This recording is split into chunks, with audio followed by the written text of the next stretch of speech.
오늘 주신 하나님의 말씀은 하박국서 3장 16절에서 19절 말씀입니다. 하박국 3장 구약성경 1305쪽에 있습니다.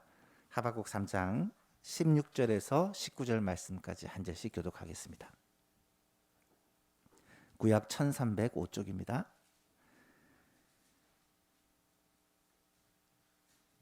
교독합니다. 내가 들었으므로 내 창자가 흔들렸고 그 목소리로 말미암아 내 입술이 떨렸도다. 무리가 우리를 치러 올라오는 환난 날을 내가 기다림으로 썩이는 것이 내 뼈에 들어왔으며 내 몸은 내 처소에서 떨리는도다.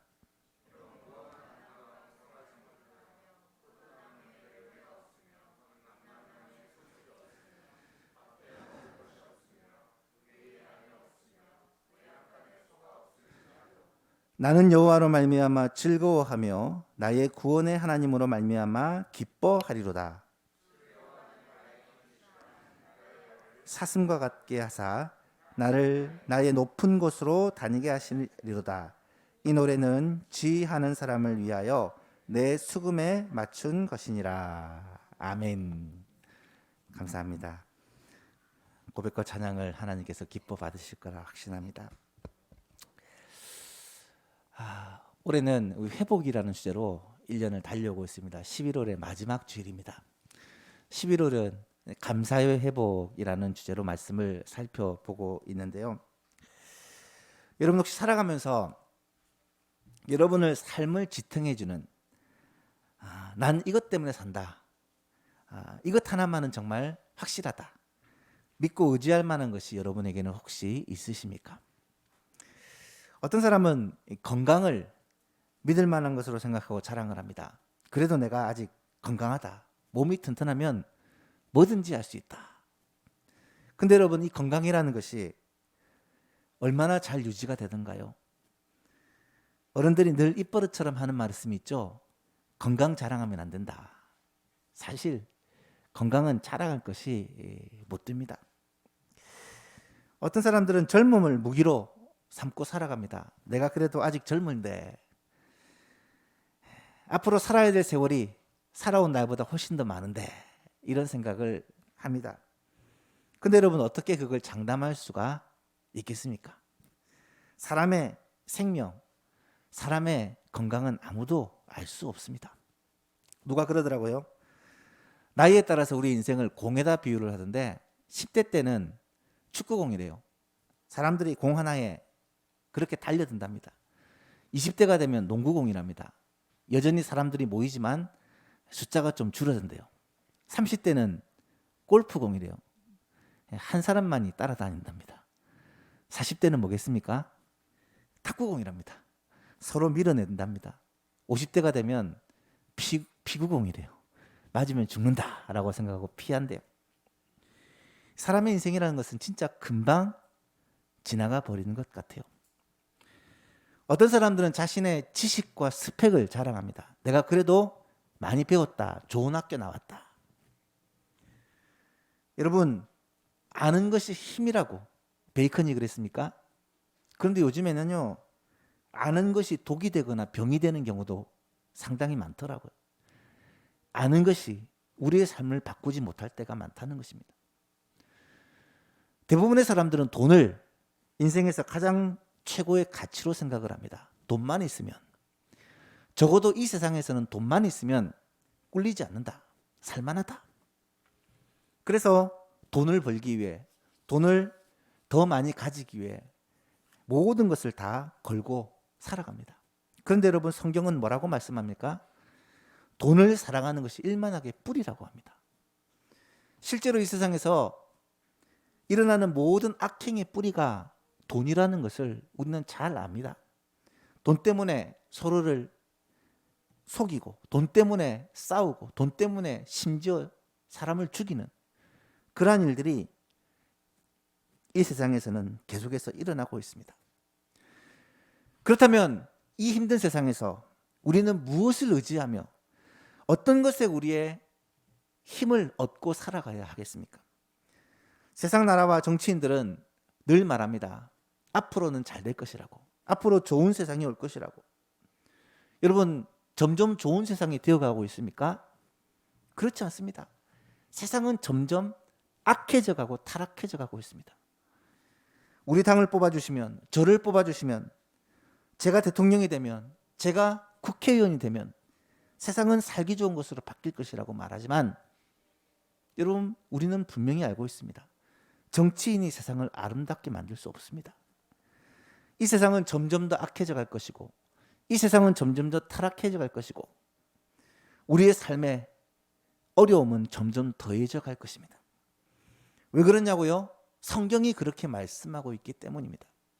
디모데후서 3장에 보면 너는 이것을 알라. 말세에 고통하는 때가 이르러 사람들이 자기를 사랑하며 돈을 사랑하며 자랑하며 교만하며 비방하며 부모를 거역하며 감사하지 아니하며 거룩하지 아니하며 무정하며 원통함을 풀지 아니하며 모함하며 절제하지 못하며 사나우며 선한 것을 좋아하지 아니하며 배신하며 조급하며 자만하며 쾌락을 사랑하기를 하나님 사랑하는 것보다 더하며 경건의 모양은 있으나 경건의 능력은 부인하니 이 같은 자들에게서 내가 돌아서라. 오늘 이 시대가 그렇습니다. 무엇이 옳은지 무엇이 그른지 구별조차도 쉽지 않은 세상입니다. 이 사람 얘기를 들어보면 이 말이 맞는 것 같고 다른 사람 얘기를 들어보면 또 그 말이 맞는 것 같습니다. 목소리 큰 사람이 이기는 그런 세상이 되어버렸습니다. 거리에 다니는 사람이 남자인지 여자인지 구별도 힘들고 입고 다니는 옷이 겉옷인지 속옷인지 알 수도 없고 심지어 한국 사람인지 외국 사람인지 말을 걸어봐야 알 수 있는 절대선, 절대 진리가 상실된 그런 포스트 모더니즘의 시대가 바로 이 시대입니다. 포스트 모더니즘이라는 것은 쉽게 말해 자기가 생각하는 것이 옳다라는 거예요. 성경에 나타나죠? 사사기에 그때 이스라엘의 왕이 없으므로 사람이 각기 자기의 소견에 옳은 대로 행하였더라. 내 생각이 맞다는 거예요. 내 생각대로 하는 게 선이라는 것입니다. 여러분, 이럴 때 사람들은 특히 그리스도인들은 어떤 질문을 하게 됩니까? 왜 하나님은 이런 질문을 합니다. 세상은 이렇게 되어가는데 왜 하나님은? 악한 자들이 득세하고 있는데 왜 하나님은? 정직하게 살아가는 사람들이 손해를 보고 있는데 왜 하나님은? 북한의 선량한 동포들은 굶어서 죽어가고 있는데 왜 하나님은? 믿음으로 살려고 몸부림치는 자들이 고통을 당하고 있는데 왜 하나님은 나타나시지 않고 일하시지 않고 도와주시지 않고 역사하지 않느냐는 거예요. 여러분, 이 질문이 2500년 전 하박국의 질문이었습니다. 하박국서는 3장으로 기록된 짧은 성경인데요. 이 하박국의 내용을 한마디로 요약하면 하박국은 하나님께 불만을 잔뜩 가지고 질문을 합니다. 두 가지 질문을 하는데요. 첫 번째 질문이 왜 하나님은 점점 커지는 유다의 죄악을 벌하지 않고 방관하고 침묵하고 계십니까? 1장 2절 이하에 보니까 여호와여 내가 부르짖어도 주께서 듣지 아니하시니 어느 때까지리까? 내가 강포로 말미암아 외쳐도 주께서 구원하지 아니하시리다. 어찌하여 내게 죄악을 보게 하시며 패역을 눈으로 보게 하시나이까? 겁탈과 강포가 내 앞에 있고 변론과 분쟁이 일어났나니 이러므로 율법이 해이해지고 정의가 전혀 실행되지 못하오니 이는 악인이 의인을 애워쌌으므로 정의가 굳게 행하여 짐이니이다. 악한 자가 득세하고 악인이 마음대로 움직이는 세상이 되어버렸다는 거예요. 하나님의 백성인 유다가 말입니다. 두 번째 질문은 이것입니다. 왜 하나님은 유다를 심판하시기 위해서 더 악한 바벨론이라는 나라를 사용하십니까? 1장 11절 이하에 보니까 그들은 바벨론을 말합니다. 자기들의 힘을 자기들의 신으로 삼는 자들이라. 이에 바람같이 급히 몰아 지나치게 행하여 범죄를 할 것이다. 하나님이 말씀하시니까 선지자 하박국이 말하기를 여호와 나의 하나님 나의 거룩한 이시여 주께서는 만세전부터 계시지 아니하셨나이까? 우리가 사망에 이르지 아니하리다. 여호와여 주께서 심판하시기 위하여 그들을 두셨나이다. 반석이시여 주께서 경계하기 위하여 그들을 세우셨나이다. 하나님이 바벨론을 세우지 아니하셨나이까? 그러면서 뭐라고 합니까? 주께서는 눈이 정결하심으로 악을 참아보지 못하시며 폐역을 참아보지 못하시거늘 어찌하여 거짓된 자들을 방관하시며 악인이 자기보다 의로운 사람을 삼키는데도 잠잠하시나이까. 왜 더 악한 바벨론이라는 나라를 세워서 그래도 덜 악한 유다를 치려고 하십니까? 이에 대한 하나님의 대답이 하박국 1장의 5절에서 11절 말씀, 2장의 2절에서 20절 말씀에 나타나고 있습니다. 시간이 되시면 꼭 한번 읽어보시기를 바랍니다. 하박국의 처음 시작을 보면 이런 절망과 낙심의 상태에서 하소연을 하며 시작을 합니다. 유다 나라는 거의 침몰해가는 난파선이 되었고 바벨론이라는 나라가 강성해져서 나라들을 다 차지하고 있는데 유다 앞에 놓인 것은 파괴와 폭력, 불의, 사악함, 잔인함, 온통 부정적인 것들만을 이 선지자가 바라보고 그것을 지금 예언하고 그러면서 하나님께 따지고 있습니다. 이때 하나님은 무엇이라고 대답하십니까? 참고 기다려라. 나는 결코 가만히 구경만 하고 있는 것이 아니란다.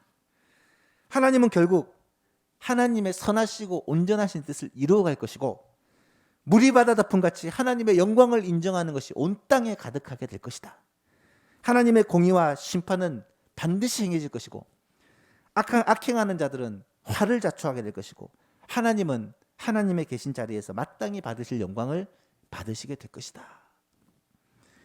그러니 너희는 그 앞에서 잠잠하고 의인은 그의 믿음으로 말미암아 살게 될 것이다. 이 내용이 하나님의 응답입니다. 하박국은 이 응답을 받고 어떻게 합니까? 3장 2절에 여호와여 내가 주께 대한 소문을 듣고 놀랐나이다. 여호와여 주는 주의 일을 이 수년 내에 부응하게 하옵소서. 이 수년 내에 나타내시옵소서. 진노 중이라도 긍휼을 잃지 마옵소서. 무슨 말입니까? 하나님 말씀하신 무슨 말인지 알겠습니다. 하나님은 과연 그러신 분입니다. 그렇지만 이 하나님의 놀라운 일들을 너무 오래 기다리지 마시고 좀 빨리 이루어 달라는 거예요. 하나님의 공의와 심판이 빨리 나타나서 하나님의 그 부흥의 역사가 좀 빨리 나타나서 내 눈으로 볼 수 있도록 해달라는 그런 간구입니다. 그리고 3절에서 15절 사이에서 하박국은 하나님을 묵상합니다. 하나님은 위험하신 분이고 임재하시는 분이고 굉장한 분이고 역사를 주관하시는 분이다. 그리고 나서 마지막 결론이 오늘 본문의 말씀이에요. 16절에서 19절 말씀. 이 하나님의 응답을 받고 하나님 앞에 고백한 하박국이 마지막으로 고백하는 이 고백을 우리 같이 한번 한 목소리로 읽어봅시다. 4절이니까 시작. 내가 들었으므로 내 창자가 흔들렸고 그 목소리로 말미암아 내 입술이 떨렸도다. 우리를 치러 올라오는 환난 날을 내가 기다림으로 썩이는 것이 내 뼈에 들어왔으며 내 몸은 내 처소에서 떨리는도다. 비록 무화과 나무가 무성하지 못하며 포도나무에 열매가 없으며 감람나무에 소출이 없으며 밭에 먹을 것이 없으며 우리의 양이 없으며 외양간에 소가 없을지라도 나는 여호와로 말미암아 즐거워하며 나의 구원의 하나님으로 말미암아 기뻐하리로다. 주 여호와는 나의 힘이시라. 나의 발을 사슴과 같게 하사 나를 나의 높은 곳으로 다니게 하시리로다. 이 노래는 지혜하는 사람을 위하여 내 수금에 맞춘 것이니라. 아멘. 여러분, 하박국은요 지금 이 상황 가운데서 하나님을 찬양합니다. 하나님께 감사를 드리고 있어요. 저는 이 하박국의 감사야말로 가장 위대한 감사가 아닐까 생각합니다. 오늘 본문 말씀을 통해 이 하박국의 감사라는 제목으로 우리가 하나님의 말씀을 잠시 살펴보려고 합니다. 세 가지를 생각해 보려는데요. 첫 번째는 하박국의 감사는 환난 중에 드리는 감사였다. 환난 중에 드리는 감사였다. 16절을 보십시오. 내가 들었으므로 내 창자가 흔들렸고 그 목소리로 말미암아 내 입술이 떨렸도다. 무리가 우리를 치러 올라오는 환난 날을 내가 기다림으로 썩이는 것이 내 뼈에 들어왔으며 내 몸은 내 처소에서 떨리는도다. 여러분 이 표현을 한번 생각해 보십시오. 지금 온몸이 흔들리고 내장까지 흔들리고 입술이 부르르 떨리고 장차 일어날 일을 알고 있는 이 하박국은 가만히 있을 수가 없는 거예요. 신흥 국가 바벨론은 머지않아 예루살렘을 침공하게 될 것이고 유다 나라는 그 바벨론 앞에 처참하게 무너질 것입니다. 유다 나라 하나님 앞에 회개하고 자복하고 돌이키면 기회가 있겠지만 나라는 썩을 대로 썩어서 종교적으로 정치적으로 하나님의 심판을 마땅히 받아야 되는 상태고 그 하나님의 심판은 긍휼이 없다라는 것을 이 하박국은 알았기에 몸이 떨리는 거예요. 놀라운 사실은 하박국은 그 상황 가운데서도 감사를 하고 있다는 거예요. 그것도 그냥 감사가 아니라 그냥 찬송이 아니라 지휘자를 세우고 수금에 맞춰 하나님을 찬송하는 제대로 하나님을 찬송하고 있는 거예요. 여러분 말이 그렇지 환난 날에 감사하고 환난 날에 찬송하는 것이 쉬운 일일까요? 절대로 쉽지 않습니다. 전쟁이 시작되고 바벨론의 그 군대의 말발굽이 유다를 짓밟는 가운데서도 과연 하나님께 감사합니다라고 고백할 수 있을까요? 결코 쉽지 않습니다. 하지만 환난 중에 감사하는 것이 진짜 감사요. 환난 가운데 감사할 수 있는 것이 위대한 감사, 차원 높은 감사라는 것을 우리는 깨달아야 돼요. 모든 일이 잘 되고 평안할 때 누가 감사할 수 없겠습니까? 우리의 삶이 평안하고 형통하면 감사할 수 있겠죠. 사실 그래도 감사하지 못하는 사람이 훨씬 더 많아요. 그런데 항상 형통하고 항상 평안한 것만은 아니잖아요. 어려움이 닥치고 힘든 일이 올 때 그때도 감사하는 것, 그게 신앙이라는 거예요. 오늘 우리의 삶을 돌아봅시다. 끊임없이 어려운 일들이 겹치고 있습니다. 코로나로 인해 경제적인 타격도 너무너무 컸지만 우리들의 건강도 적지 않은 타격을 입은 것 같아요. 저 자신부터도 코로나 핑계대고 운동하는 것을 게을리하다 보니까 몸이 사실 많이 좋지 않습니다. 성도들 가운데 코로나 이후에 몸이 급격히 나빠진 성도들이 너무 많고요. 이런저런 후유증으로 백신 후유증, 코로나 후유증으로 고통당하는 성도들이 너무 많습니다. 몸이 아픈 것만큼 고통스러운 것이 어디 있겠습니까? 그런데 그때 감사하는 것이죠. 그런 상황 속에서 감사하는 것이죠. 모든 일들이 내 뜻대로 계획대로 되지 않을 때 그럼에도 불구하고 감사하는 것입니다. 왜요? 그것이 진짜 감사하기 때문에. 그것이 진짜 하나님을 기쁘시게 하는 감사이기 때문입니다. 예수만교회 성도 여러분, 환난 가운데 감사하는 여러분 될 수 있기를 축복합니다. 어려움 속에서도 그럼에도 불구하고 감사하는 진짜 하나님께 감사로 제사를 드리는 그런 예수만 가족들이 될 수 있기를 바랍니다. 두 번째로 하박국의 감사는 어떤 감사였냐면 없는 가운데 드린 감사였다. 없는 가운데 드린 감사였다. 17절을 보십시오. 비록 무화과 나무가 무성하지 못하며 포도나무에 열매가 없으며 감람나무에 소출이 없으며 밭에 먹을 것이 없으며 우리의 양이 없으며 외양간에 소가 없을지라도. 이 말씀을 잘 보시면 모조리 없는 것뿐입니다. 하박국은 총 6가지가 없다고 얘기를 하는데 이 6가지를 잘 보시면 꼭 있어야 되는 것이 없는 거예요. 무화과는 팔레스틴 지역에서 사실은 양식을 대신하는 매우 중요한 열매입니다. 포도는 음료수의 주종을 이루는 포도주를 만드는 것인데 이 팔레스틴 지역에는 석회질 때문에 물을 마음대로 마실 수가 없습니다. 그래서 물 대신으로 이 포도주를 음용하는 경우가 대부분이었습니다. 감람나무는 당시 귀하게 쓰이던 기름을 올리브유를 짜는 그러한 나무인데 주소득원이라고 말할 수가 있습니다. 밭의 식물은 하루 세끼 먹을 양식입니다. 양은 식량 자원이기도 하지만 무엇보다 그 털로 옷을 만들어야 되는 이 옷을 만드는 주 재료가 됩니다. 소는 밭을 가고 일을 해야 농사를 지을 수 있는 없어서는 안 된 귀중한 그러한 재산이에요. 근데 그것이 하나도 없다는 거예요. 하나도 없다는 거예요. 있어도 되고 없어도 되는 그런 사치품이 아니라 없으면 안 되는 필수품이 없는 거예요. 좀 더 이해가 쉽게 요즘 우리의 삶으로 표현해 보자면 지금 집에 쌀이 없어요. 먹을 양식이 없습니다. 옷장에는 제대로 된 옷이 없어요. 입을 옷이 없습니다. 날은 치워지는데 난방을 할 가스나 기름이 없습니다. 이런 것을 사야 되는데 돈이 없어요.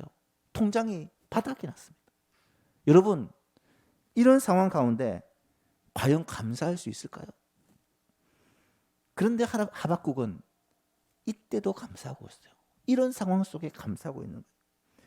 삶이 풍족하고 모든 것이 다 갖추어져 있어서 감사하는 게 아니라 아무것도 없지만 그 가운데서도 감사하는 게 이 하박국의 감사했다는 거예요. 사랑하는 여러분, 모든 것이 풍족할 때도 하나님께 감사하는 여러분 될 수 있기를 바랍니다. 풍족하지 않고 필요한 것만 있어도 간간할 때도 족한 줄로 알고 감사할 수 있는 여러분 될 수 있기를 바랍니다. 혹시 내게 꼭 필요한 것이 없을 때, 이때가 진짜 하나님께 진짜 감사를 드릴 수 있는 때라는 사실을 기억할 수 있기를 바랍니다. 많이 가졌을 때도, 적게 가졌을 때도, 아니 없을 때도 감사할 수 있는 것, 이것이 바로 이 하박국의 감사요, 성도의 위대한 감사라는 거예요. 독일의 재무부 장관을 지냈던 바덴이라는 사람이 있습니다. 이 사람은 긍정적으로 모든 일을 바라보고 늘 매사에 감사함으로 일해서 많은 사람에게 긍정적 영향력을 미쳤고 또 국가를 위해서 크게 공헌했던 그런 국가의 일꾼이었습니다. 그런데 그가 처음부터 그랬던 것은 아닙니다. 그가 이런 삶을 살게 될 때는 특별한 계기가 있었다고 합니다. 젊은 시절에 그는 누구보다도 많은 고생을 하면서 살았습니다. 돈이 없어서 어떤 지방에 일이 있어서 갔는데 아주 허름한 여관에서 밤을 지새우고 아침에 일어나 보니 구두가 사라진 거예요. 구두가 없으면 어디를 나갈 수가 없잖아요.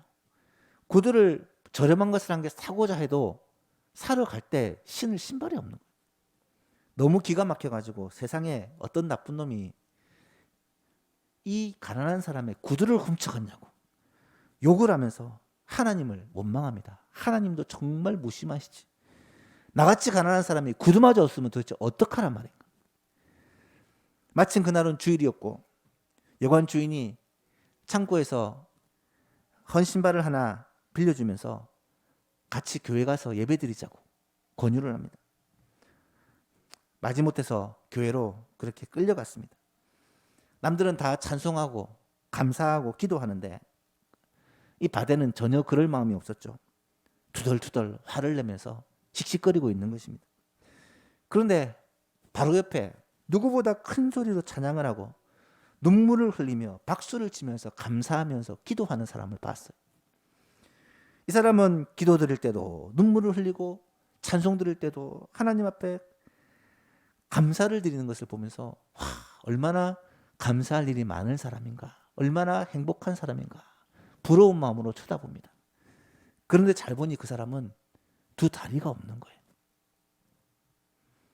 다리가 없는 불구자가 하나님 앞에서 그렇게 감사하며 눈물을 흘리며 찬송하고 있는 모습을 보며 충격을 받습니다. 자신을 돌아봅니다. 나는 신발을 잃어버렸지만 튼튼한 두 다리가 있지 않은가.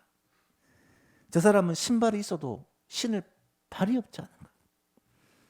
나는 신발을 사서 신으면 되지만 저 사람은 평생을 저러고 살아야 되는데 그럼에도 불구하고 저렇게 하나님께 감사 찬송하는 것을 보며 충격을 받게 됩니다. 그때부터 바데는 인생의 관점이 달라졌다고 합니다. 내게 없는 것보다 있는 것이 더 많다는 사실을 알게 되고 그때부터는 원망 대신에 감사의 삶을 살게 되고 그때부터는 하나님께서 모든 일을 형통하게 하사 그의 삶이 풀리기 시작했다는 거예요. 사랑하는 성도 여러분, 우리가 아무리 어렵고 아무리 힘들다고 하지만 우리에게 없는 것이 많다고 하지만 우리에게 있는 것이 세어보면 얼마나 많은지 몰라요. 우리는 생명이 있기 때문에 지금 세상을 살아가고 있습니다.